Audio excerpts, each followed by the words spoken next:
দেখেন বিশ্লেষকরা কি বলেছে ভালো করে দেখেন, যুদ্ধের অবস্থা খুবই খারাপ, পুরো বিশ্বের অবস্থা খারাপ ভাই। বিশ্লেষকরা বলেছে 2030 সাল অথবা 35 সালের ভিতরে বাংলাদেশকে আবার যুদ্ধ করতে হবে, বাংলাদেশ আবার নতুন যুদ্ধ দেখবে। এটা সেই 71-এর ঠাসঠুস যুদ্ধ হবে না ভাই, এটা হবে ভয়ঙ্কর যুদ্ধ, ভয়ানক যুদ্ধ। আপনি এই যুদ্ধ থেকে কিভাবে বাঁচবেন? বিশ্লেষকরা বলেছেন এই মধ্যপ্রাচ্য থেকে যুদ্ধ শুরু হয়েছে, এটা ঘুরতেছে, ঘুরতে ঘুরতে ঘুরতে ঘুরতে দক্ষিণ এশিয়ার দিকে যাবে। চায়না তাইওয়ানকে ধরবে, আমেরিকা দক্ষিণ এশিয়ার ভিতরে শক্তি বিস্তার করবে। এমনকি তখন এখন যেমন ভারত সরাসরি ইসরায়েলের পক্ষ নিয়েছে, ইসরায়েলের সাথে কঠিন বন্ধুত্ব করেছে, তখনও ভারত বাংলাদেশের বিরুদ্ধে যাবে এই যুদ্ধে। যদি যুদ্ধ থেমে যায় তাহলে তো আলহামদুলিল্লাহ ভালো। বিশ্লেষকদের কথা আমি আপনাদেরকে বলতেছি, যদি যুদ্ধ থেমে যায় তাহলে আলহামদুলিল্লাহ ভালো।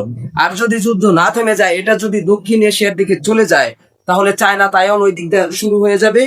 বাংলাদেশকে ভারত ধরবে, ধরবে রাজনৈতিক ভাবে ধরুক, যেভাবে ধরুক ধরবে। বাংলাদেশের পাশে ঢাল হয়ে দাঁড়াবে পাকিস্তান, যে পাকিস্তান বাঙালিদেরকে কুত্তার মতো মেরেছিল।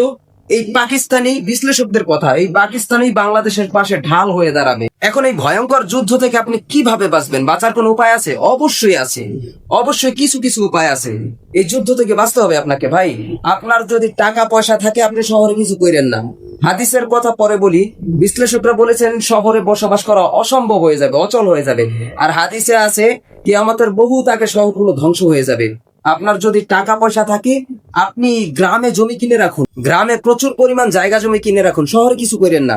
যদি শহরে কিছু করেন এটা হবে আপনার বোকার মতো কাজ এবং বলদের মতো কাজ, শহরে কিছু করবেন না।